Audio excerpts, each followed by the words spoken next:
Hi guys, welcome back. In this quick video, we want to talk about another interesting function called the counter function. Okay? So, just go to an empty cell and type in equals counter. And what does this function do? Well, it counts the number of cells in a range that are not empty. Okay? So press tab.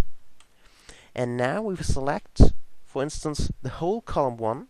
You just have to click here. So if this black down arrow appears, just click. Okay, so you've selected the whole column 1, A.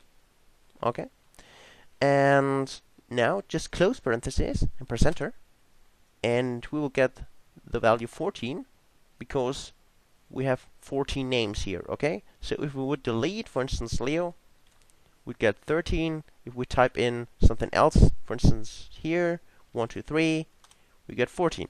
Okay, because no matter if it's text or if it's a number, it counts all the values which are not empty.